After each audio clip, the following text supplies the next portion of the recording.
who struggled to watch Shrinking. Like, this is a psychologist who...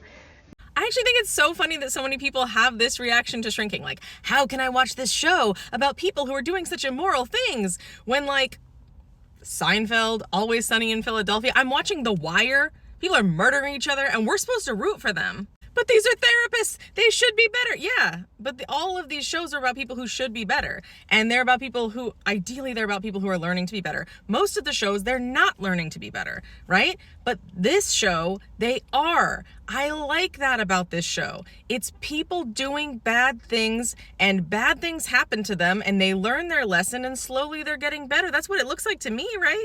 Versus like Gilmore Girls, where Rory Gilmore does all this immoral stuff and just gets rewarded over and over and over for bad behavior. There's no arc. There's no arc. Shrinking has arc.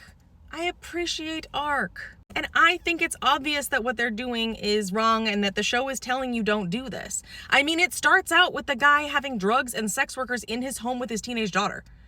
Like, him moving a patient into his house is like the tip of the iceberg there. He's not a role model who's doing these things.